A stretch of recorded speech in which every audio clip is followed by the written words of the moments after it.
the thing about a lot of these Marvel heroes, maybe Captain America, Steve Rogers has a code, maybe Sam Wilson has a code, but none of them. No, he doesn't. No, he fucking doesn't. explicitly... He was killing people in the first movie. Oh yeah. Oh well, who's to say? I don't know. You never saw them get back up, so maybe they're knocked out or maybe they're dead. Who's to say? But Yeah, nobody off the ever plane, explicitly says like, I have a code. This is my code. So if nobody has a code in the Marvel universe, I'm not going to get butthurt about her letting somebody die. I'm not suffocate to death. Yeah, I'm not butthurt about it. The thing is, though, what makes when she's on the side of the bad guys, like that's the thing a bad guy would do. So if she's going to learn to be a good guy through this series, I'm totally okay with this. Yeah, it's an interesting choice. Yeah, we are talking about the fact that she let the guy suffocate. And the thing is, it's not one choice, I think, is what makes it such an ice cold move to me. Is that first the suit with controlled by Natalie comes and grabs her, and you could be like, okay, that's Natalie making that choice. I was wondering about that. But then, we're not. It's unclear. Again, we haven't watched episodes 4 through 6, so it's unclear whether or not Riri has any agency in that moment.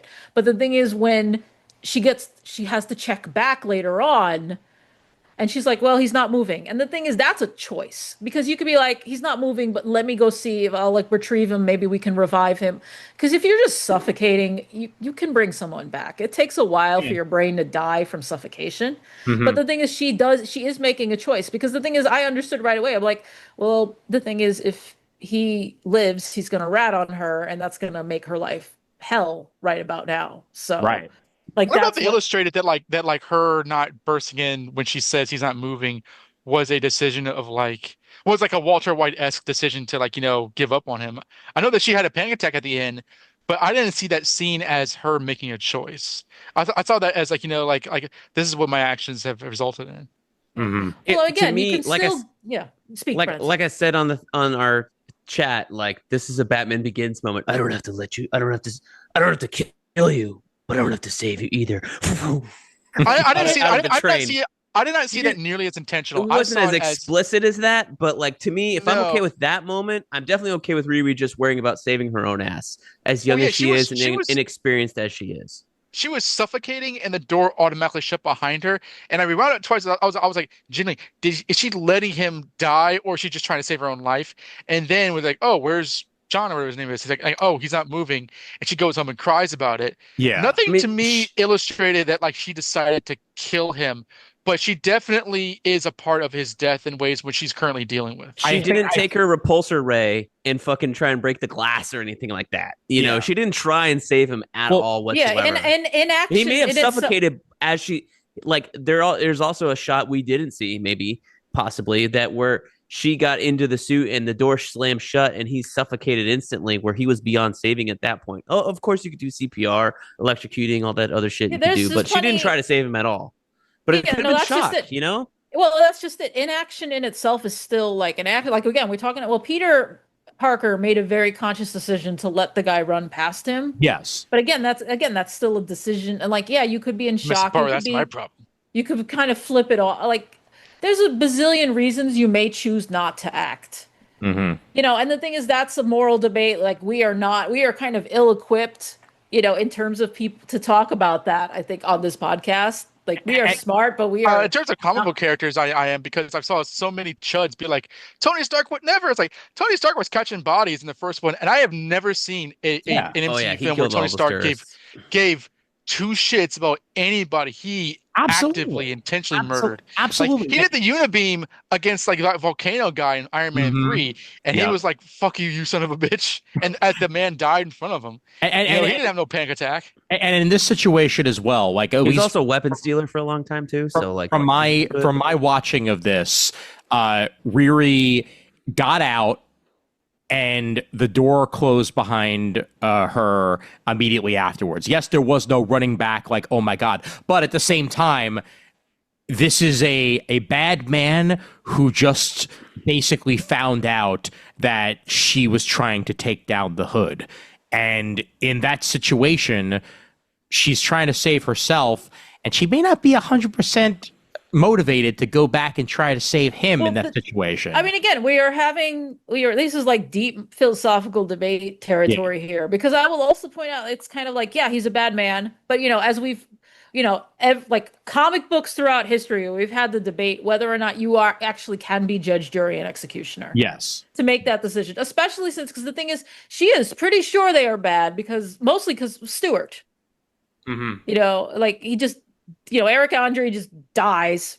We know. I knew he was dead the moment he showed up. Oh, yeah, absolutely. we know as the viewers, we know that they plan to get rid of him. Yeah. But to be honest, she doesn't have any evidence of that. It's just, it's correlation, not causation. Well, she saw Parker shoot the security guard, so she understands that, like, they're willing to use deadly force, with abandon. Quite frankly, I mean, let's say that she did decide in like the fight or flight moment for him to die.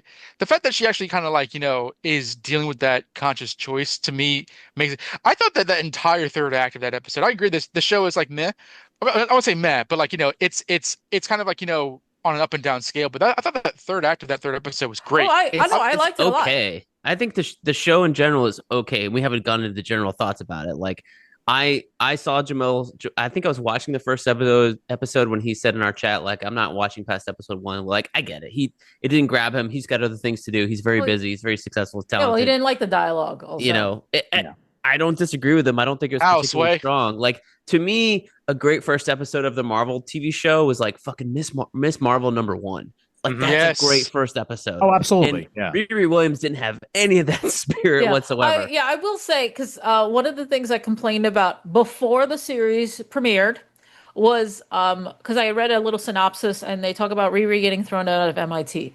And I had issues with this because after Spider-Man No Way Home, and like a movie I enjoyed, but I did have issues with the fact that Peter would be denied admission to MIT because he's a superhero.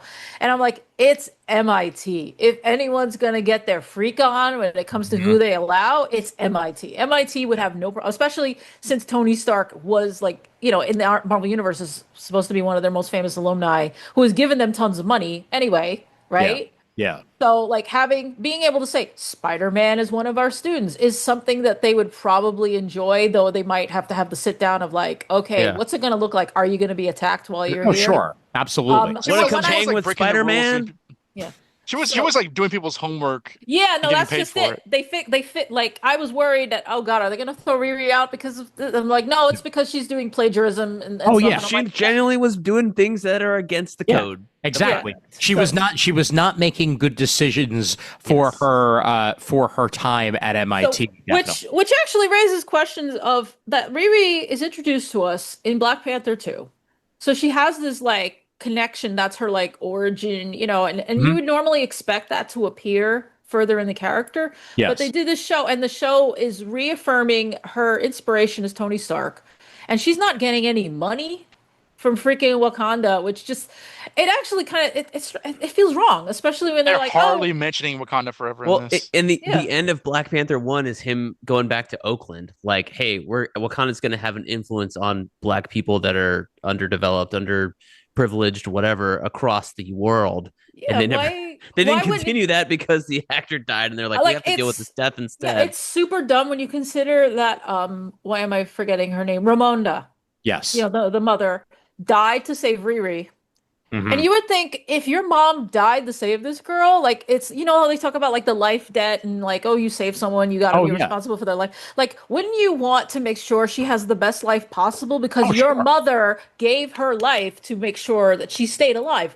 Like that really annoys me. Like, yeah, you're right. Like, again, they hardly mention Wakanda forever. I don't mind that her inspiration is still Tony Stark. I think it's actually kind of sweet in a way, but it's kind of shameful that Tony Stark is a better mentor than Shuri and everyone else at Wakanda. Like, Tony Stark took care of Harley. Let me also update this. Let me also update what you're saying, though, about saying that Tony Stark is her influence. Tony Stark is her influence via proxy, because they keep in the origin of Ironheart from the comics here that her stepfather and best friend were basically killed in a shootout, and that the stepfather was all about Tony. And that is one of the reasons why Riri wants to devote her intelligence and time to build a basically an Iron Man suit and do what Iron Man could because the stepfather was so into Tony. I would also point out she doesn't like necessarily need her stepfather to be in it, because if you look at the way she wants to help like first responders, right? Mm-hmm. Yeah. And which means that whatever you invent has to be scalable. Yes. And Wakanda tech, which is highly reliant on vibranium, which is rare and expensive, and they don't allow it out of Wakanda. So for her to still admire, like Tony was able to do this, in a cave with a box of spare parts. Mm-hmm. So she doesn't even need like the stepfather to give a shit about Tony Stark. Like Tony Stark built suits, and she knows, like if she's as smart as she's, as we've been told she is, she would understand the scaling issue. Yeah. Like creating new technology doesn't mean anything unless you can actually get it out into the world. Mm-hmm. And that's what she's real. And the thing is that, at least I can say, the writing has been consistent on that. She's like, I want this to be used by first responders. She means cops, firefighters, and EMTs. I want them to be able to have these suits so that they can save people. Yeah, absolutely. Well, they never named the blue suit the rescue suit in Endgame, so Pepper Potts has no idea what the fucking idea rescue's supposed to be. So that's why she's not funding Riri Williams. Yep, definitely. And for that matter, I don't even know what the hell Pepper's doing in the MCU at this point, because they haven't mentioned her in a while. But see, that would have been a great cameo for Ironheart. That's a good point. Yeah, Gwyneth doesn't even know what movie she's in half the time. With I know. We're all gonna make fun of that. I think one of my favorite characters in this entire thing is actually Natalie. Just for not just for the comic relief of it all, but that Natalie was basically accidentally created as an artificial intelligence that with all the basically not all the memories, but most of the memories and life experiences and personality of her dead best friend. I've been very observant about that, because I'm wondering if it's everything that Riri remembers from Natalie, but Natalie would not, the Natalie AI would not act in ways that Riri would not be aware of on her own agency. I've been very kind of keen-eyed. It's like, are they being consistent with that? And so far, I think they are. Yeah, they are for the most part. She has outright had dialogue where she's like, yeah, I don't know this part, but that's because you wouldn't know it. She is very sentient, if that's something she is aware of. I think the problem I have with this series is that Natalie and Obadiah, we'll call him Obadiah because that's what he was in the third episode. Ezekiel. Sorry, thank you. Ezekiel Stain. Yes. They're the most interesting characters in this show, and it's not Riri. And I feel like that, Riri in the comics, like I feel like she was a little bit more spunky. Mm-hmm. And when they introduced her in Black Panther, Wakanda Forever, you already had a spunky black tech whiz. Yeah. You had his sister, right? Shuri. And Shuri was not that in the comics. She wasn't spunky in the comics, so as far as I remember. I can absolutely speak to this because I've been thinking about it as well. First of all, like aside from the Mark Waid's Champions book, which I really loved, I'm not like a huge Riri Williams reader, but I jumped into this because, if you're online and you choose a certain lane in regards to pop culture and comic stuff, people just hate Black women. They just do, and they're eager to talk about it. Yeah. And so I got so fed up with that. I was like, okay, I'm gonna watch all this show. I wasn't gonna, but now just out of pure spite, I was. I'm gonna do it because fuck y'all. Yeah. And I'm a glutton for punishment, so I'll watch mostly everything they put out. So I am enjoying it.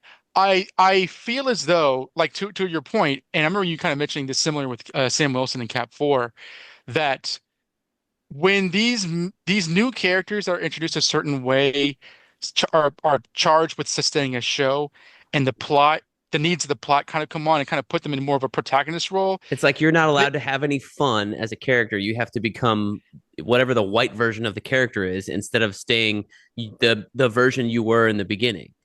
I feel with that the like Black that was Panther movie, it's like they couldn't have two people that were the same characterization of spunky tech whiz, spunky female tech whiz. So they made Riri a little bit more serious, and then because she has to carry the show and have all this weight on her, she still has that spunkiness, as opposed to like gosh, I can't even remember.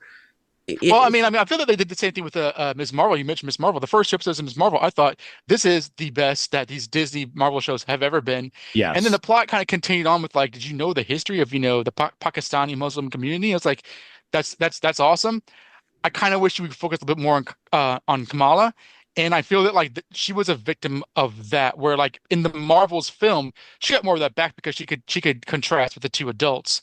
But in her own show, I felt that happened to her, and I think that's happened to Riri here, where like Dominic Thorne's perfectly solid actress, but like she is in the protagonist role where she's just a contrast with Zeke being wherever he is and all these other criminals and stuff. So like she was absolutely the most levity latent character in Wakanda Forever, but her personality needs to kind of be made blander by byproduct of the needs of the plot, and that's, to me, that's inattentive writing. You don't need to do that. It's like I don't think if the you plot needs met, for you to do that. it's like if you met Raph on the street and you're like, huh, he's an interesting character. And then you're like, spent all the time with Raph. Raph wouldn't change. If Raph was the star of his own show, he wouldn't change. He's still Raph 100% of the time. Yes. But whether or not he's dealing with serious shit, I guarantee Yes. when Raph was going through all his health stuff, and Ian would probably know this better than us because he was there with him. Yes. Raph was still Raph. Chris was there. You're forgetting. Yeah. Sorry. I once, You guys were there. He was still Raph in the seriousness of his health shit. Oh, yes. And it's not like he got more serious I wanna because say- his show became more serious. I feel like, oh no, it's like talking about Raph, cross out Jim Shooter, Raph. No. I don't know if We love you know Raph. what? Yeah, we love Raph. Raph was probably listening to this, once the recording goes out. Yeah. I will I say can't wait something. for Raph's notes on the recording as he listens to this, Yeah. like in Yeah. real time on our Uh-huh. chat. Ding, ding, ding, ding, ding, ding, ding. And now Raph's comic catch up, episode 3, reactions to Yeah, I want a commentary. Oh, Yeah. Oh, we use it. No, we love you, Raph, and you've always been our shining star and everything. And I mean, even like my brother once said, he's like, he could make friends with everybody. Yeah, that's true. That's true. But no, one of the things that I definitely agree with is that the side characters are way more interesting than Riri in this story. Mostly because, and Chris, I'm sure you're going to agree with me. Uh-oh. There are two characters that I have been waiting since the MCU was introduced to actually appear in the damn MCU. The Hood and Zeke. Okay, Okay. so I think it's funny that they cast Aaron. Oh my God, I can't even pronounce it. There's too many. Aaron Alden- Eldenreich. Thank you. Yeah. Yeah. So, Ian, I joked with Ian. I said I have the perfect title for this episode, and I am going to give you my opinion Oh no. on the Hood. Uh-huh. Stop trying to make Anthony Ramos happen. but he's so Wow. sexy. He's Oh my not going God. to happen. I feel like, because that's just it. I love Hamilton. Yeah. We've seen it. I've seen it 3 times. I watch, in person. I'm not even counting like watching a movie. And the thing is, he's been in he was in Transformers. He was in Twisters. He's getting around. Yeah, he and is. it's not clicking for me. I can't talk about if other people are going to, listening is going to be like, oh, I love Anthony Ramos. I'm like, it's not working for me. I can't even put my finger on it. It's just something about him just feels, I don't know, like just off. He works in this more than he worked in, say, Transformers, as an example, mostly because of what they've given him for this. We really haven't seen a lot of the Hood yet. We've seen. Oh yeah, we'll see what happens. We've seen more of the Hood's hoods than we've seen the Hood. Yeah, we'll see. With Hoods. spoiler, we'll see what happens once we actually watch episodes. Okay. Are any of his gang in the Hood series? Because I have this, but I Yes. haven't read it yet. They are actually not all of them, but I'm sure you some- wouldn't recognize some of them are. Yeah. Yeah, I'm assuming they're all white in this. Well, I think they're like the siblings are like the blood siblings in the comics, I or like love the blood the- brothers. Yeah, yes, the blood brothers definitely are. Clown, I believe, is also in the original Hood comic. I don't believe Slug is, but then again, Slug is a very obscure, I think, Spider-Man character. If I'm remembering correctly, That can't be true. Original appearance. I'm sorry, first appearance in Captain America 325, created by Gruenwald. But he did also appear in Web of Spider-Man Annual number 4, where he took on Spider-Man. And in the comics, I'm gonna zoom this picture in and then show it to you. This is what Slug looks like in the comics. And I'm sure he's white. yeah, not only is he white, he's basically Kingpin. Oh God. Oh, wait, no, let's say it. Who He's is not Slug just in the white, show? he's white. He's white. Is Yeah. Slug his cousin in the show? Oh no, Slug no, is no, no. the colorful non-binary character. Yes, Slug is played by The RuPaul's person Drag who I Race. was wondering how the fuck are they typing? Slug with those Slug nails. is played by RuPaul's Drag Race alum Shea Coulier. Look, I'm a master cyber person. Yeah. Cyber But I terrorist. have nails longer than People get my it done. fingers, and I'm gonna type so fast. Like people this. get it done. I cannot. I do not understand it, but in real life, No. yes, there are Oh, I women with just super saw. long nails who I just. literally answered this question for myself today because I saw a Facebook ad for some reason for a keyboard overlay made out of silicone that has higher silicone keyboards, basically. So it's little cylinders that you hit with the tips of your fingers, as opposed to a giant thing where you press down. So you literally have the ability to go like this a lot faster and depress the keys, as opposed to going like this. Those of us who trim our nails. I was like, oh, that would be interesting. Except that that character didn't have that. So No, people get it done. I'm not. That's not even like. That's not something that made me bat my eye. I was just like, oh, long nails. Okay, whatever. I think that character's really interesting. there's one thing like to type an email. There's another thing to be like the speed of these cyber hackers and all these things. No, Like, I know. I'm in. But also at the same time, I'm assuming that it's some weird ass Tony Stark technology already that has made typing way freaking easier in the MCU, because we've seen the Stark tech and the board in front of Stark where he's literally using midair and whatnot. there's a stenographer's board of keyboards for hackers. Yes, absolutely, 100%. Shorthand. Yeah, but yeah, the cousin, played by Monty Montana, aka John, is also a member of the Hood's gang in the comics. And Hood is a character that was originally created by Brian K. Vaughan. Brian Michael, excellent Brian K. Vaughan Max series that I also have the trade of.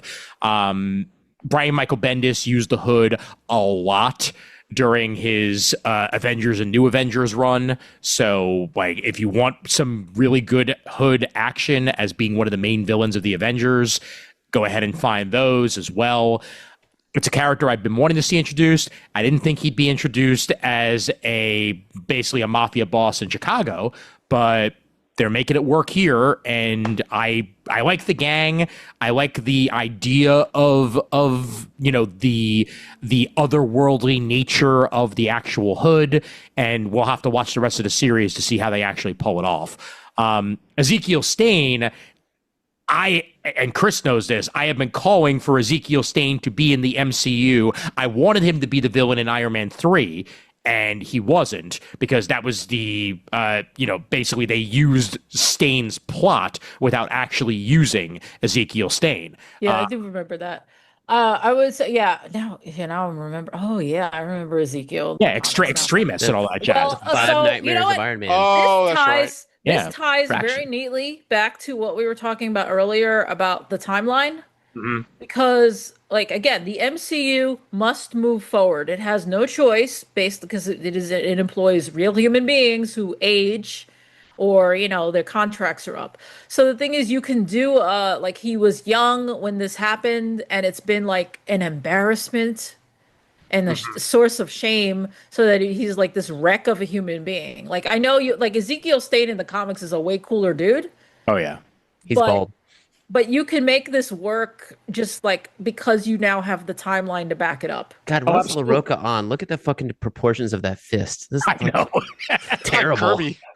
I love this run of Iron Man. Like, I'm waiting for the last Epic collection to come out this year before I reread it all. But goddamn. I know. That was right when LaRocca was going, photo. Photo. Tony Stark was Sawyer from Lost in every fucking panel. Yes, he was. He absolutely. And now Sawyer's got a new show on Max or HBO Max, whatever the fuck it's called, Duster. And I'm like, where have you been for 15 years? Since Lost ended, he poor guy. But Can can I say just real quick about like the gang? Mhm. Because they're kind of poster childs for like like DMCU is is washed, and this is why I like them because the show is giving them very kind of like thin Robin Hood, Mhm. this corporate is an asshole. That means we completely justified in doing everything that we're about to do to this person. Right. And to me, like they're just a bunch of punks. Like they are. And I feel that that's appreciable because I feel that like it would have been cloying to have their terrorist acts be kind of seen as like ultimately justifiable. Mhm. And I think that like politically, um, it feels that like Disney is trying to kind of race against a tightrope, in regards to having a black male or black female character, main Mhm. character, and all Yeah. the politics that come with that, and then having the people that she's falling in with being a lot more of a sort of like caricature-esque Antifa sort of like stereotype, fear-mongering That was kind of my people. joke on our chat. That wasn't. That was Yeah. a joke. Yes. Okay, I just so find that interesting to because I feel explain, that like I made if this. they were I trying to made like this. justify them, I'd have been annoyed. Oh, yeah. I made this crack on our chat that like you could tell this was produced 3 years ago because if this was produced this year or last year, these would not have been the woke thieves as I called them. And somebody else was like, "What?" I think Jamal was like, "What?" And I'm like, this is who Fox News thinks Antifa is. Anybody who's colored and alternative or whatever." Mhm. But like I was kind of thinking, like I was watching. I'd watched what's that movie? Talk to Me, the horror movie. Have you guys Oh, seen yeah. it? Oh With Dan? man, that Oh my movie. God, Chris and I saw that actually not knowing what we were seeing because it was one of those like AMC reveals. Me It and was Roulette Monday. I think Me is Yeah. and what they Amanda call it. watched Yeah. that the other week when she was like, I want to watch a horror movie. I'm like, this is on Max. It's supposed to be good. We It's watched it. I was great. like, I whoa, loved it. crazy. It's so good. Yeah. So one of the characters from there is one of the muscle. I don't know whether to call it a Yes. he or a she or Mhm. a person. They're a Yep. person. I don't know their name, but they're in that Talk to Me movie. So when they popped up, I'm like, hey, oh, cool, they're in it. And then Mhm. they're like, they're the muscle with the girl with the white hair, and they're the muscle. And I'm like, okay. And then so you have, I think they do a better job later on in the episodes of showing why they're the muscle, like they're skilled at jujitsu, whatever the case may be. But I'm like, you couldn't have given them power, or at least said their powers are exceptional, Yeah. as opposed to like from the first episode, and it's like, here's our cast of thieves, and you're like, check, check, check, check, check, check, check, or you can also go excuse, excuse, excuse, excuse. Mhm. It's like they didn't give them a reason to all be there until later episodes. And I felt like when you do things like that, this is just me speaking as a stupid white guy. Maybe you're giving people fodder. Like you should give them a reason beforehand. To be like, oh, did you watch the first episode? Okay, cool. It's explained, and if that way you can point out you're being an asshole because they gave you a reason, as opposed to like, oh well, it's in the third episode. Like no one's gonna watch past the third.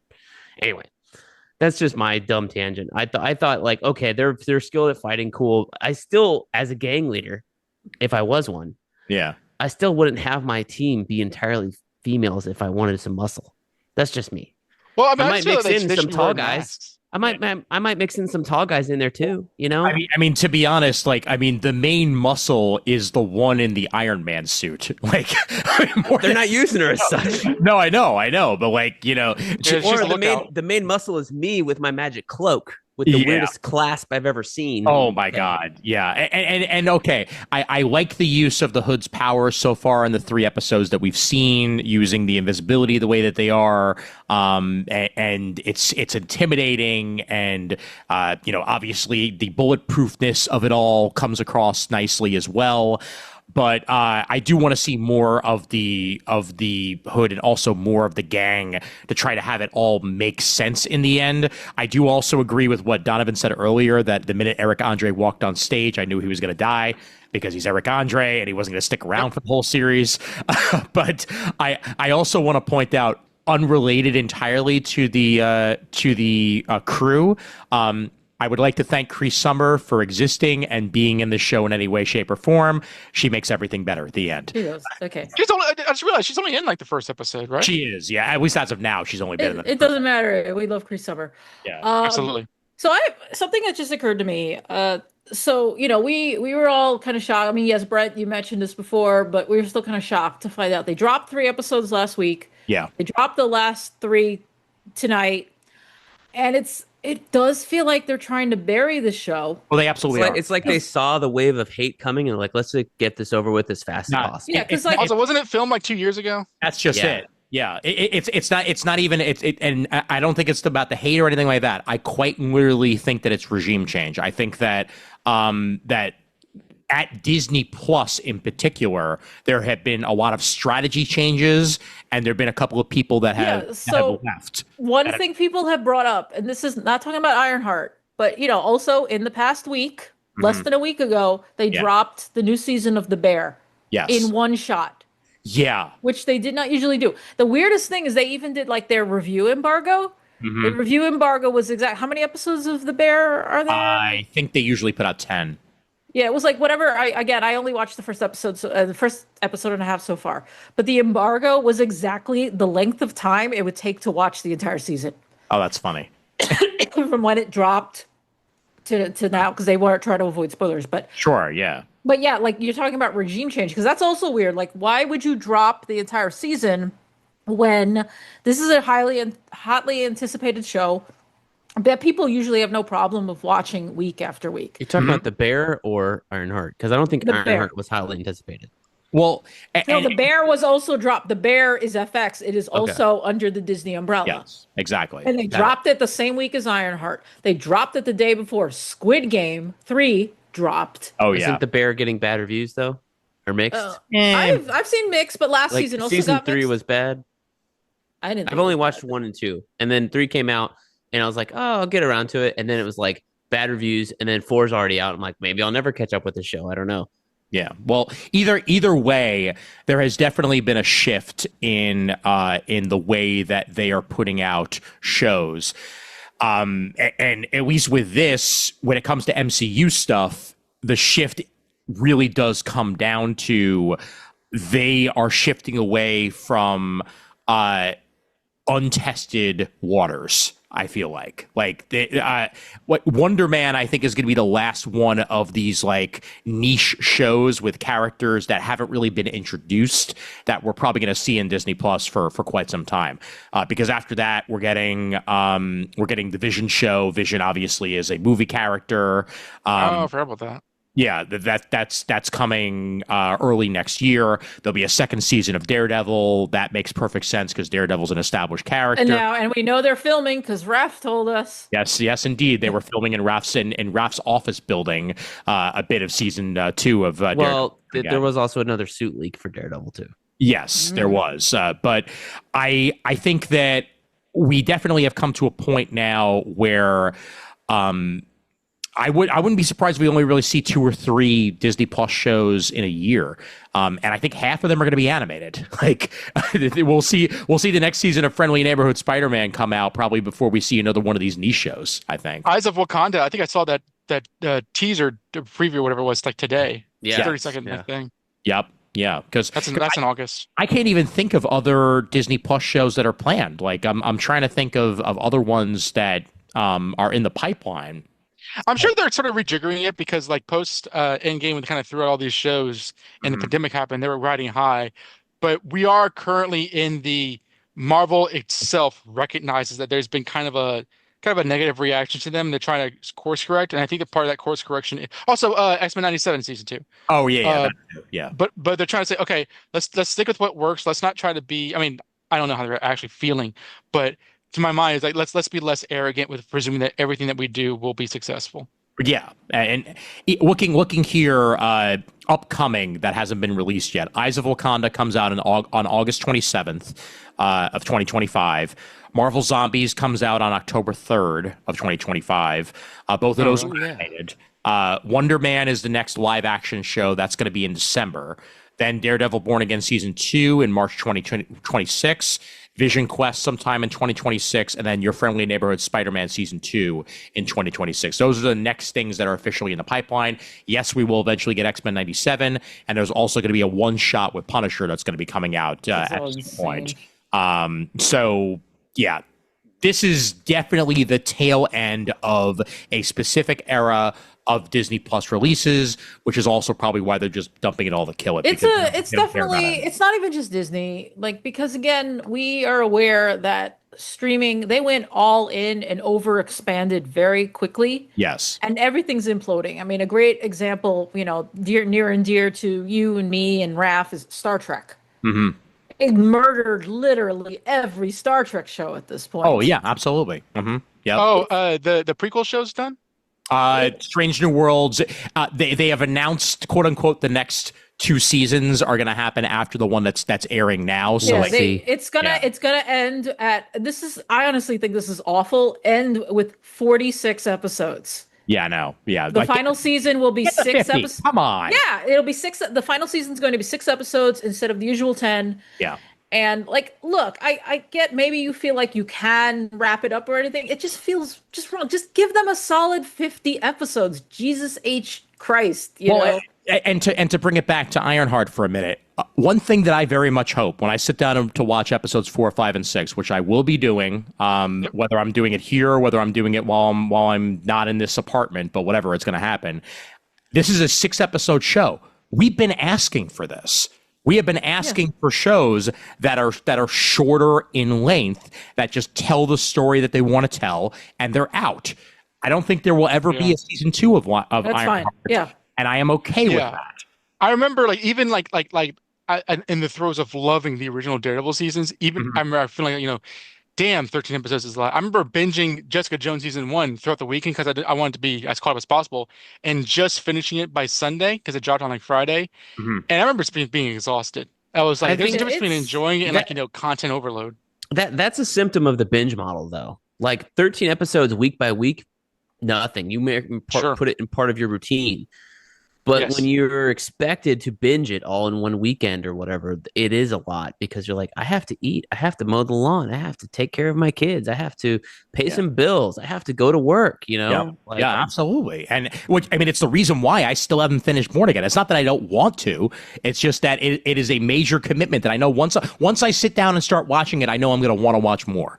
Yeah, and I've watched episode 1 of it so far. I really love it.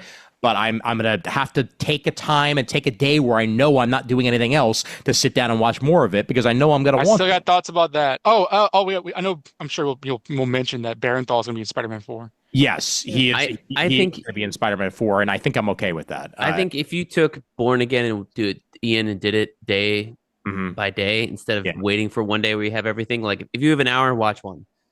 All right. I don't think it benefits. I watched Ironheart, even though all 3 were available. I watched that like Tuesday, Wednesday, Thursday, or whatever it was. And I enjoyed that. I was like, okay, it's lunchtime. Let me watch this. And I'm just more thinking about myself as a human being and how once I get obsessed with something, I don't want to stop. So I need to convince myself to do exactly what you guys are saying for that. But with this, I literally watched it all in one sitting because I wanted to record with you peeps, and that's exactly what I did.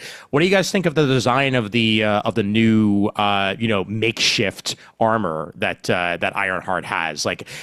Shades of Tony's armor a bit more than the previous one we saw in Wakanda Forever, but also I love how ramshackle it is with just the parts that people put together. Well, I will say, okay, speaking is the closest thing to feminine this call is going to get. Yeah.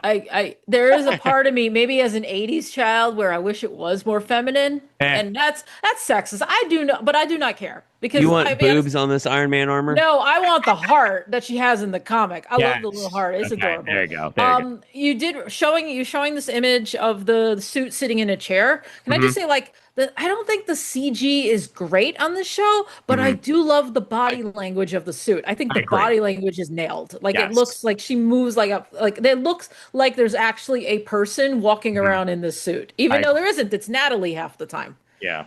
I honestly think that this is one of the best looking Disney Plus Marvel shows they've ever done. I really do. I think that the effects are convincing. I think that it looks like it actually is a movie rather than some of the shows can look kind of pasty, and I think that this stands out personally. I think it's shot it's well shot, and you're right. Some of the CG is really good. I do think that when Natalie appeared on the screen, the compositing of that honestly looked like shit to me. It was Black Mirror level. Mm-hmm. Black Mirror does not look good because we do not watch Black Mirror for great special effects. We watch it because we want to hear technology is bad with some guest stars. Yeah. Watch it because we want to see Anthony Mackie and Black Manta make out. I love that episode so much. I love that episode too. I was Carl. like, I was gonna say Carl Lumbly, but I'm thinking God. Mantis, the Yeah. old '90s show. Yeah. I also want to point out that because of the delays in this show, which are again a multitude of reasons, the writer strike, the directing strike, COVID, like take your pick on reasons why Ironheart was delayed as long as it was. There's actually a miniseries at Marvel that will never see the light of day because it was supposed to be timed with this original release back in 2022. And rather than just delay it, Marvel just straight up shit canned it. Stephanie Williams and Jim Toe were supposed to be putting out Riri Williams, The Invincible Ironheart, a 4-issue miniseries. And Stephanie Williams posted a couple of pages from it on, I believe, threads that you could track down. But this is what the cover to this series was going to be, and it will never see the light of day due to how many different delays wound up coming in there. And Marvel was just like, forget it, we're not going to bother timing it with their release, even though obviously it was going to tell a different story. They wanted it to be released at the same time, so that's the way it goes. I like her design in the comics. I know that she had more color in Wakanda Forever, but I hope that like whatever technology allows that the suit does look more like the comics, just because that's a very striking and colorful image. I also think that like remembering her now more from Wade's Champions run, which is what I've read in those initial images when she first appeared.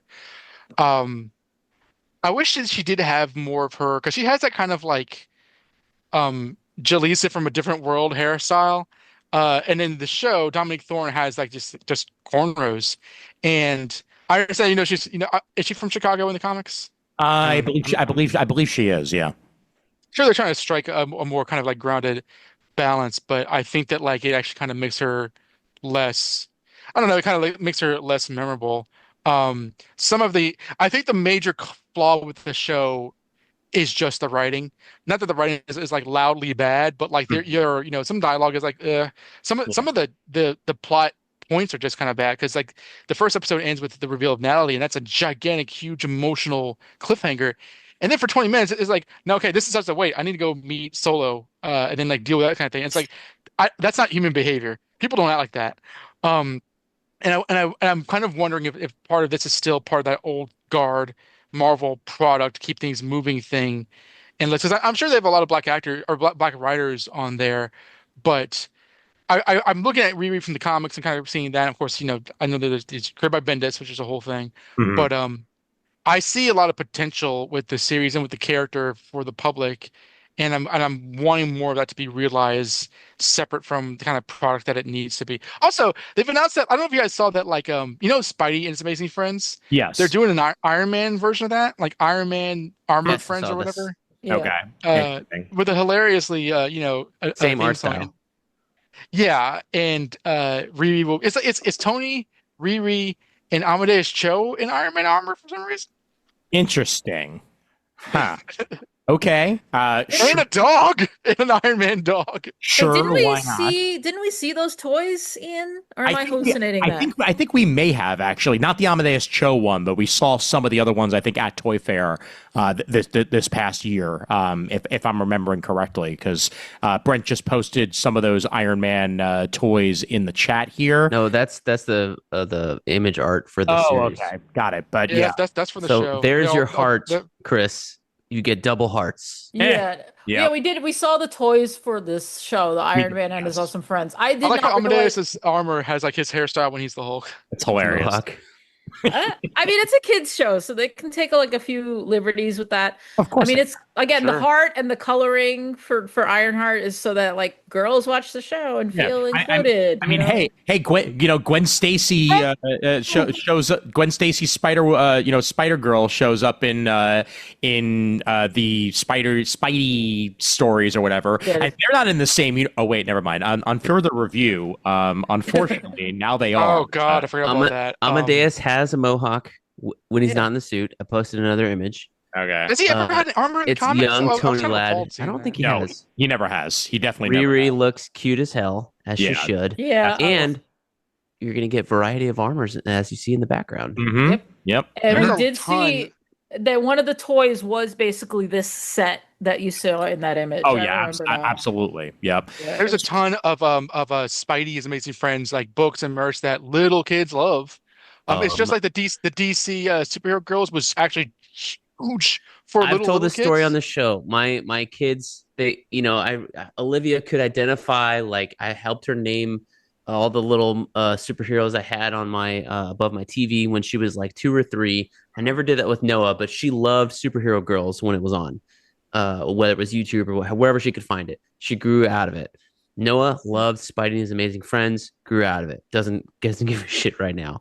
He just this week, got into How to Train Your Dragon, so that might be his new thing. Okay. So I'm hoping, since we're gearing towards a little bit more mature stuff, we'll get to Spider-Man eventually, but we'll see. All right.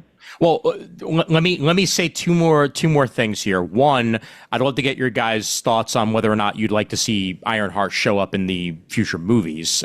Whether or not this is a character that you actually see legs. I would not be surprised if she does show up in Black Panther 3, starring Denzel Washington, when that does get made. Hey, it's happening. Like that, Coogler has straight up said it. Denzel said it. Like, it's gonna freaking happen. But I wonder whether or not we are gonna see Riri in, say, Secret Wars, for example.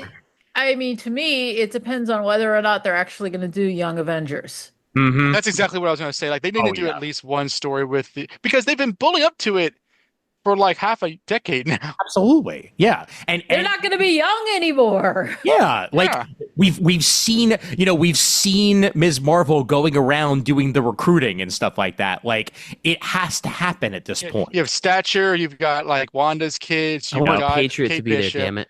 Yeah, Ms. Marvel. I don't want Spider-Man there because he's adult age now. Like let's not do that. Yeah. But you have Elijah in the Falcon Winter Soldier. Mm-hmm. He never got recruited though. I don't think. Yeah, he could though.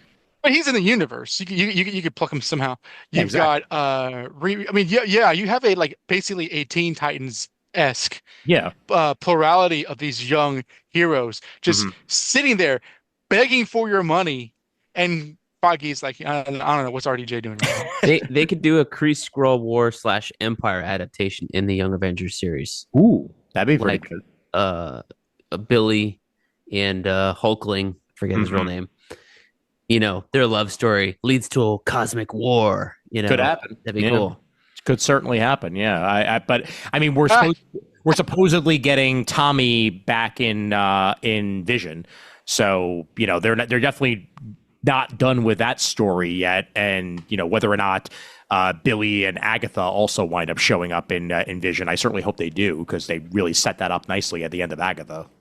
I'm just seeing the little Ultron. Dude, the Ultron is fucking creepy. Hold on, let me see here. Okay. I laughed. I watched an episode of Spidey's Amazing Friends on Disney Plus, and I laughed. I mean, it's adorable. It's for children, but it's so kiddified that like it makes me smile. It makes me smile. Like, for the longest time, I did not believe that they called Miles Spin, because Noah was like, his name is Spin, Miles Morales. I'm like, no, it's not. It's Spider-Man. And I sat down and watched half an episode with him. I'm like, okay, yeah, they call him Spin. Yeah, Jamal explained why they did that, but I still find it to be a travesty, because like the game has no problem calling him Spider-Man. I know. Yeah, but it's little kids. It's got to have a different name. Yeah, I mean, let me say this: my 4-year-old niece still has not figured out that her grandma is my mommy. Yeah. Like, this does not work. And I'll be like, I'll see my father will walk in the room and I go, hi, Daddy. She goes, he's not Daddy. That's Daddy. And I'm like, you're 4. You're too old for this. So I am not, like, I can get why they feel like, like Miles cannot also be called Spider-Man, because you will have that argument. Like, they are just barely figuring out identity at this point. Fair. Also, yeah, it is actually good, because like I'm like, what's my name? And she's like, Titi, and I'm like, I mean, close enough. So, yes. Since we're talking about Ironheart, and I've held up this one, this is a recent trade paperback. This is the Hood, the Saga of Parker Robbins, and these Saga books normally are pretty good for Marvel. Like, there's one for Jane Foster, there's one for Gore the God Butcher that has most of their stories. This one has the first Hood miniseries 1 through 6, Dark Reign the Hood, and 1 through 5, and then excerpt from Dark Reign the Cabal. So it's pretty much any Hood story not written by Bendis. Most of it's drawn by Kyle Hotz, which his artwork looks amazing. Oh yeah, and that original once again that original first one is series Max, by Brian right? K. Vaughan, Brian K. Vaughan. is terrific. Yep. And the second one is it's in here. Rick Remender and Jeff Parker doing the second chunk in there. Can't beat that. Yeah. So here's the thing with Marvel is they fucking suck at Riri Williams. So at the same time, on the same week, they released 2 different trades, right? Mm-hmm. And this was a year ago. And I'm like, why are they doing this? So they released Infamous Iron Man, right? Okay. And so if you will recall, this came out of Secret Wars where Tony was disappeared at some point in time a little bit later, and Doctor Doom becomes Iron Man. But before then, you had Bendis and Bendis and David Marquez's Invincible Iron Man. Yes. But that is currently collected. There's older trades as Ironheart, the saga of Riri Williams. Yes. So if you pick this up thinking you're going to get most of Riri's stories as you would in any of the saga books right now, you're wrong. Because this only collects Invincible Iron Man 1 through 14, in which Riri shows up in the back end of Deodato's second arc in this, or the second arc, which is all drawn by Deodato. So Deodato's on thing creating on spooky Facebook. Miss Marvel looks in that. Yeah, he's scary. Thor, Nova. This is the Mark Waid Avengers lineup and all that. And so she barely appears in here and basically rebuilds the War Machine armor or something like that, and then disappears. So then Tony disappears after looking for his mom or something like that in an International Iron Man, which I didn't bother to bring down from my shelf. And then Ironheart comes back in the they renumber in Iron Man like 600, and they go search for Tony Stark, and then she's got this yellow armor, right? Yeah. So the main arc of Riri in Iron Man's armor, or at least the first one, is in this Infamous Iron Man trade, not the saga of Riri Williams. Oh my God. But that's not even the stuff you want to read. No. The stuff you really want to read is old. I had to track these down on eBay because I was like, I want to read this because I'm going to do this for my YouTube channel. Mm-hmm. And this is Invincible Iron Man Ironheart 1 and 2. And then I was like, what were these originally published as? Oh, yeah. Not Ironheart. That was just, these were at the time just Invincible Iron Man. So this is Bendis and Stefano Caselli, who apparently is the go-to artist for Black characters because he's currently doing Ultimate Black Panther right now. Mm-hmm. Yep. And I'm assuming he's not Black. I'm assuming he's Italian or Hispanic. I don't know. It could be like Giancarlo Esposito. True. Oh, it could be. Black Italian. Yeah. Italian. He does a great job. I love his art. He does a great job. Yeah. But yeah, so if you want to read Riri's first stories as Ironheart solo character, seek these out and skip the saga of Riri Williams. Like, this is a waste of your time. I don't know why they did this. They have masterwork collections for kids that they sell in the kids section of Barnes & Noble. And I think Ironheart has those where they have disparate issues collecting her that are, they've had those for like over a year now. It's not been just to promote the show. It's not going to be like you said, it's not going to be like straight stories, but it's going to be like issues involving Riri in one form or another. There is also the Ironheart ongoing series that had a 12-issue run through I think July 2019 through August 2020. That has there's a Ironheart Meant to Fly, which collects all 12. And then there's Ironheart Volume 1 and Volume 2 that's also available if you'd rather just read them as 2 separate volumes. And that's more Ironheart for your buck right there. But I think that overall I wish this series was getting more buzz than it's gonna wind up getting from Disney Plus. I like it more than I like some of the more recent stuff that came out, and I look forward to seeing episodes 4, 5, and 6 to see where it's going to conclude. And then after that, we will not hear anything about her probably until the next Black Panther movie, unless she winds up showing up in Secret Wars. So I've ever seen people say, you know what, I'm watching this now and I'm enjoying it. It's not. Yeah. There has been like the kind of like before it comes out, the hate brigade, but enough people know to ignore that. Like generally, I think it's like a good Rotten Tomatoes score. So it's not being like actively just destroyed, wipe our hands. That's all I have to say about that. People are liking it. Also, but well, let me also just say real quick, not that we're going to get too much into this, but I know at least 3 out of 4 of us have seen it. Go out and see Elio. Do it. Like, it is worth seeing in the theaters. I don't understand. Well, no, I do understand why it's. You not see that report that was released today? Yes, I did. I saw. We're Oh, talking yeah. about the gay thing. Yeah, The gay thing. Well, Huh? not just the gay thing, but also all the behind the scenes strife behind this movie. Yeah. Pixar. This happens with Pixar movies all the damn time. Yeah, but- They get but rebooted like 6 times before they come out, right? But the capsule version of it, basically, of what happened, because I just heard Brent go, what? Was that the original director? Like, if you watch Elio, you see how they credited a different director after the movie was done. I didn't Like, pay attention to that at all. yeah, but go there's ahead. like when you watch the movie, Domishi and I'm forgetting the name of the other director, like they're credited at the beginning, and then they credited the third person, Yeah. who was the original director of the movie, and he had to step back because the fact is they were like, it's too gay, you got to take the gay shit out. And it's funny to me, again, like, as your resident queer person on this call, Elio is still a hella queer movie. Yeah. But it's like I said this on Blue Sky, actually, is that it was setting off the queerdar, if you want to call it that. But it did feel a little empty, because you could feel something was taken out, and that's part of the behind the scenes thing. That was the report. That's basically, they were like, Elio was going to be a little more overtly gay as a character, and they took that out. Is that just because like you're getting vibes because he doesn't have friends or something like that? No. Adrian Molina is an openly gay filmmaker, and when Adrian Molina was the director behind it, he wanted to make it at least partially autobiographical. And he wanted to put parts of himself into the character of Elio. Like Elio was going to dress more like he was going to wear a dress at some point. I think they said like he was going to wear, like, you see him, he still has like his little trash outfits in the movie, but he was going to wear stuff that was more gendered towards the feminine side. Trash fashion is what it's called. Yeah. So to clear up, the thing is, like, Brent, is that so Luca. A movie is just about two boys being friends. There's really nothing overtly gay about it. That is a hella queer movie, because there is a difference between having queer characters and having queer themes. Movie. Is this just because you, as a queer person, you can identify or pull more from it because it's two people, and you can like put things in there or interpret it certain ways? Well, there are certain themes that are always going to read as queer.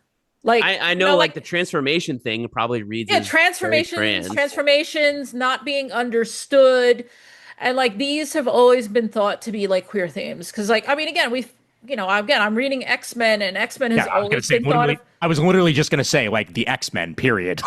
Yeah, the X-Men have always been thought as being queer. Like, you could have no gay people in a panel, and the X-Men are still hella queer, because it is just themes. But yeah, like, is it transformations?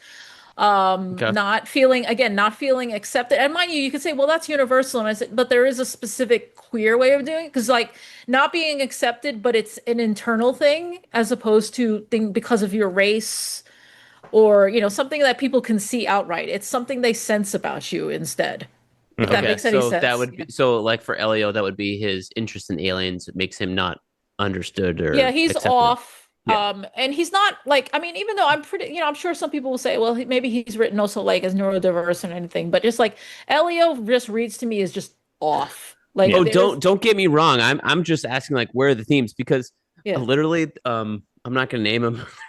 There's a kid down our street that I swear to God, Elio. He recorded the voice for Elio, and they took all his mannerisms and everything, because literally the whole movie, me and Amanda and our kids are watching it. Noah had been bugging us to see this fucking movie.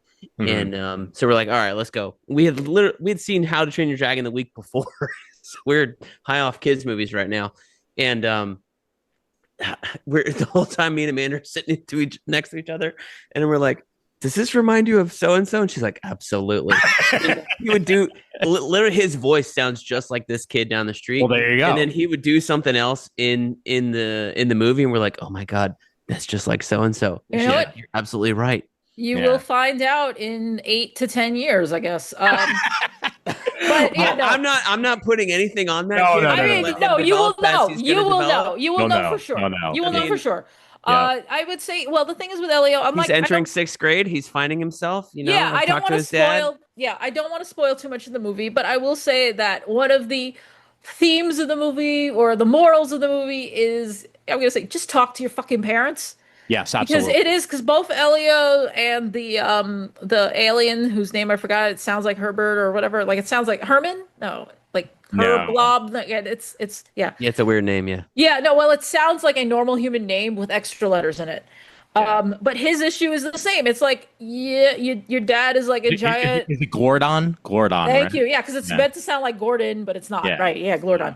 But Glordon has the same issue where it's like, my dad wants me to be this, but that's not me. And that, honestly, that is very queer because his father is very hyper masculine. And like, he's like, I just want to be cute and friendly. It's That's also reminiscent of Domi she's, turning red. And I know that she kind of came into color Well, directing yeah. later, but like And it's similar themes. it is similar themes. And yes, she did come in and basically craft the movie to its conclusion. It's still got a heart. I still say yeah. the movie has heart. It does. My main issue with it, and I said this to Kris after I saw it, and I still feel it, is that, and knowing more about the production turmoil behind it, is that I did feel like it was a bit bare bones, and that it's a bit cookie cutter. Like I've heard that before. There could have been more actual it's plot pretty- and like personality to the movie. I'm To not its- sure that any message movie that any movie studio is going to make as a kids film is going to feel not cookie cutter at this point. Like there's been a True. lot. True. Yeah, they I don't well, know. I mean, I've seen some tier. I'm sorry. Go ahead, Kris. Oh, no, I was going to say Pixar, mind you, this is becoming a pattern with them to sand out the queer shit. Oh, 'Cause they guess did what? that- Another kid's parents are dead Yeah. in Well, a no, freaking Pixar movie. when it comes to, well, the thing is, that show on the baseball show that they just Oh did. my God! Yeah, Like one of it was a good show. Yeah, it was removed. Yeah. Yeah. yeah, Well, because I haven't watched that. My kids have no interest in watching it, so I haven't watched yeah, it. no, I'm just mad because it like again, I don't even, because I think I don't want to watch the episode that they changed Mhm. because like I don't want to know how it got gutted. Oh, I- you're I- What you're show is talking this? to a guy who all of my annual well, not all of a significant portion of my annual training I had to take got removed because it had the DEI initials in it Oh, and dear all that Lord. other stuff. That is the word I live in, and even with the change of like for people that don't know, I work for the federal government as an engineer. As soon as we were like told you have to come back 6 days a week, all of our contractors went back, or not 6 days a week, 5 days a week, went back 5 days a week. Like for whatever reason, even the government telework policy had disappeared, everybody else follows suit in the DoD contracting world. And it's like, that's my policy. That's not your policy. Mhm. And then even now you're hearing about it as like people outside the government. All these other companies are rolling back their telework policies because it's the change in the culture or the direction of whomever. And it's like, that is just it's a thing that happens now, I guess. Like some guy says, this is what we're doing now. And even though it's only supposed to apply to one section of the universe, it's trickling out. It's trickle down policy as opposed to trickle down economics, which is Yeah, not well- a real thing. Well, I mean, again, it's like from Timothy Snyder's On Tyranny, where they say, do not comply in advance. And they're definitely complying in advance. There's a lot of complying in advance. Especially considering the next Pixar movie that's going to come out, which is teased at the end. There's I was of this surprised one. by that. It's called Hoppers, and there's already been reports saying that they're being forced to tone down themes of environmentalism in They're Hoppers. I'm calling it now. They're gonna bury it the way they buried Strange Planet. Probably, A yeah. movie I never saw really Strange enjoyed. Planet. I would recommend watching it. I'm not gonna say it's like a fantastic movie for the ages, Yeah. but it does so many it's such an interesting piece of like science fiction. It's a solar punk movie, which I was not have ever figured Disney would do. And it is the underlying theme is like, we need to stop using fossil fuels. I mean, it's not actually what happens in the movie. It's it's a metaphor, but the underlying theme is like, the time to stop using fossil fuels was actually yesterday. Mhm. And like that like people don't like those themes. They don't want to hear about how humans are hurting the environment. I mean, some of the stuff has been I'm 100% on that train. Don't get me wrong, but That's like old from like the 90s. go and Like, watch that's not- an Inconvenient Truth, and I'm sure somewhere in an Inconvenient Oh my Truth, God. it's like in 2025, Florida will be underwater. I'm just letting you know, I'm still here. So some stuff is wrong. All predictions are predictions after all. Yeah, can I? Yeah, I wanted to talk about something else with Elio besides the fact we're telling people to see it. But I mean, this stuck out at me. Again, not spoiling anything, but something stuck out at me, and I've seen some editorials about it. How like the movie, it's a Pixar movie with like some genuine body horror in it. Oh yeah, absolutely. Again, not spoiling anything, but it is a movie. It's a Pixar movie with body horror, and also I love the fact that it has conspiracy boards. Yes, yeah. Like there are major, there are moments in this that just made me cackle as they were happening, and it was stuff like that. Like there's some genuinely good comedy in this. There's even some really good lines, and the relationships throughout the film are really built really well. There's an ending to this movie that will make certain people cry. Hi, Brent. And my daughter, not me. I know. I'm saying, no, trust me. I saw the pictures you posted to Facebook, and I couldn't help but like, oh, didn't I not send you guys the video? I thought I sent you the video. Yeah, you sent the photos. I will say, I cried a little bit at the end of Elio. But I seem to be having a crying week. And no, if somebody wants to be sexist and be like, oh, is Kris just being hormonal? I'm like, no, I think I'm just watching a lot of things that are really messed up. Yes. Because I watched, Squid Game 3. It will make you cry. All right. 28 years later, did make me cry. And like, not spoiling anything. And then the ending happened. And I'm almost convinced they made the ending what it was, so you didn't leave the theater crying. Oh, well, wow. It's supposed to lead into a third movie that comes out in January. Well, the Bone Collector. The bone, the bone. Sorry, not cathedral. It's What's the next temple? Nia Bone DaCosta temple. film. Bone Cathedral. It's not That would be an cathedral. awesome name. Yeah, the Bone Temple. Bone Cathedral. Yes, Bone Temple Pilots. Yes, I went to a cigar cathedral Nice. in Tampa. That was cool. It's an old church they converted into a You big humidor were cigar manning it bar. out. Oh my God, It was cool. Jeez. All right, I love the pictures you do with your wife so much. They are so classy. especially You're the only one. No, especially the ones that make you look like the most interesting man in the world. I know, like she's like on your arm, and you're just like. Like, that's amazing. Like when we were recording Comic Timing, you bring that up. Beautiful. So go see Elio if you have the opportunity. Don't wait till Disney Plus. Give it some money so they won't think that original properties aren't worth making at Pixar anymore, which we might be heading towards, unfortunately, because this is once again the movie society that we live in right now. Everybody wants to see Jurassic World, which is technically Jurassic Park 7. That rather than a brand new movie property at this point. So for crying out loud, they had the best ending in Toy Story 3, and then they fucking made a 4. I know. Was okay. Oh, man. And now they're making a 5. Yeah, but it's okay. It's okay. Money. Tim Allen still needs money, I guess. So we're talking about shitty sequels. Okay. Again, having seen 28 years later, I don't want to spoil it or anything, but I don't know. Ian, you've seen the original? I haven't seen any of them, to be honest with you. Okay, you need to fix that first. I've seen the first 2. Yeah, I've seen I've seen Days and Weeks. Yeah, Weeks is not a good movie. I mean, it's fine. I guess I looked at the reviews, and the reviews are like, oh, yeah, it's fine. But like on Letterboxd, everybody's like, this is garbage. Like Ian, I think I told you. Yeah. Weeks Later has the same issue we had with the War of the Worlds, the Spielberg one, where it's like it expects you to give a shit about the kids, and the kids are the dumbest shits on the planet.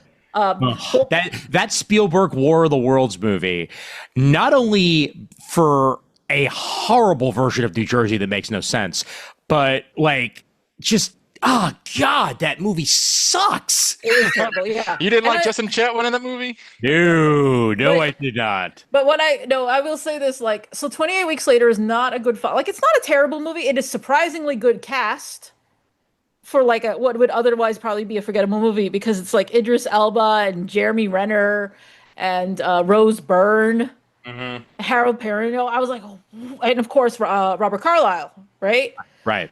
Crazy ass cast. The movie itself is kind of and then it ends. I don't give a crap. I'm gonna spoil a 20-year-old movie. The movie ends with like, oh no, Paris has been overtaken by the zombies, and then like in the first minute, well, like after the cold opening of 28 years later, they're just like, yeah, the zombies reached Europe and they were beaten back. Anyway, I'm like, wow, you just totally shit all over 28 weeks later because we all recognize that was a stupid thing to do. Because the beauty of, again, I don't want to spoil to like if you haven't seen. Well, you know what, Ian, you got to see the. So what you're saying, Chris, and let me just confirm this. Poochie died on the way back to his home planet. Oh yeah, no, they totally just shit all over the sequel that they did not write or direct because we're talking about Alex Garland, Danny Boyle. Yeah. Because in 28 Days Later, one of the things they support, like the guy says, he's like, I think it's just Britain that's been taken over by the zombies because the rage virus, it's so quick. Like, there's no way it was going to make it over to Europe. And that is the premise of 28 Years Later. It's like, no, it's just Great Britain and Ireland. Everyone else is just living their lives like nothing happened. Oh my God. There's a fantastic scene where they do meet somebody from the mainland, like they get shipwrecked or whatever, and the guy like is trying to explain his cell phone to them. Like, he's got a smartphone. They're like, they're from, technology stopped in 2001 for these people. Like this kid is 12, he's never seen a smartphone, and the guy like shows him. He's like, oh, it's a picture of my girlfriend. They're like, is something wrong with your girlfriend? She's got like big plump lips, like she's the ugliest thing. I'm sorry, but it's just so funny to just like. I mean, honestly, yeah, you need to see. I'll check it out. I'll definitely check it out. See the original. You don't have to, but see the original because it is one of the classics of the zombie genre. Yeah, of course. 28 years later, though, like it's honestly, if not for the weird ass ending that I don't like, I googled it and everybody else was like, I don't understand what they were doing with that, but it is stunning. And if this were any other year than the year that Sinners came out, it would easily be the best horror movie of the year. Fair enough. Now it has to like fist fight Sinner, which I don't really want it. I don't think movies should have to fight. I can enjoy both movies. They're both beautiful movies. Super fantastic. Yeah, movies can coexist. But 28 years later is such a strange, beautiful horror movie with the most fucked up. And again, I am telling everybody who's listening to this, and it doesn't matter what you think it's going to be. It's not that. Okay. That's all I'm going to say about it. It is not what you think it's going to be. I repeat, Poochie died on the way to his home planet. That's the beginning of the movie. Yeah, but yeah, I love endings like that. Yeah, but when I saw that on the screen, I did guffaw in the theater. Somehow, Palpatine returned. Yes, exactly. That's what happens at the end of it. Somehow Palpatine returned.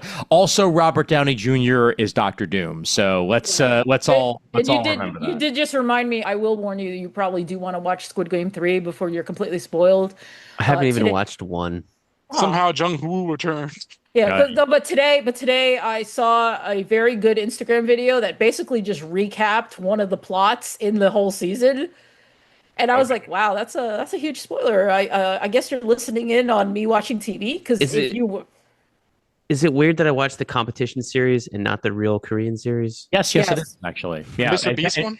In fact, you're wrong. No, the Netflix version. You're wrong for that, and you should be ashamed. And on that note, let's go ahead and wrap this up. As I think we've about hit our limit here, but we will be back. If not the next week, then definitely the week after, as we have some Superman to talk, and we've scheduled a date for that. So that on June 11th, July, and I'm probably recording date is July 14th. Yeah, July 14th is our recording date. So if any of you want to get your thoughts in on Superman, I will probably also put up a post on the Comic Timing fan group when we get to it. But that's when we're going to be recording it, and then I'm off to Ireland after that. So we're going to have just enough time to really just post it and then be done. But it should be good times. Let everybody know where they can find you on the internet. Brent, where can they find you? YouTube.com/BK's Bullets. Just search for BK's Bullets, or you can follow me on Instagram, BK's Bullets. All the links are there. Excellent. Dono? Dono DMG1 on Twitter, and I think it's Blue Sky. Is it Dono Mark or I have Blue Sky as well. Blue Sky is healthier to go to. Cool. And Kris? Yeah, I'm on Blue Sky at lampane.bsky.social because I didn't get a custom thing. I am very present on the internet. As I learned last week, I volunteered at the Games for Change, and I did not need to exchange contact info because you can just Google me. Oh, there you go. Yeah. All right. And on that note, The email address for Comic Timing is comictiming@gmail.com. You can find us over at facebook.com/Comic Timing. That's also where you can find a Comic Timing fan group. Please join it if you have not already done so. We're on Instagram as Comic Timing Podcast. We're also on Threads as Comic Timing Podcast. And we're on Blue Sky as Comic Timing. You can find videos of the show over at the YouTube channel, Comic Timing Podcast. Also, Raph has been posting his comic catch-ups on there as shorts. So if you haven't checked those out, that's a great place to do it. It's also on all of our other socials if you can't find it on the YouTube or you don't want to. And make sure to subscribe to the Patreon if you have not already done so. So for Kris, for Dono, for Brent, I'm Ian Levenstein, reminding everybody that there's always time for comics. And we don't release 3 episodes at once. Yeah. Yeah.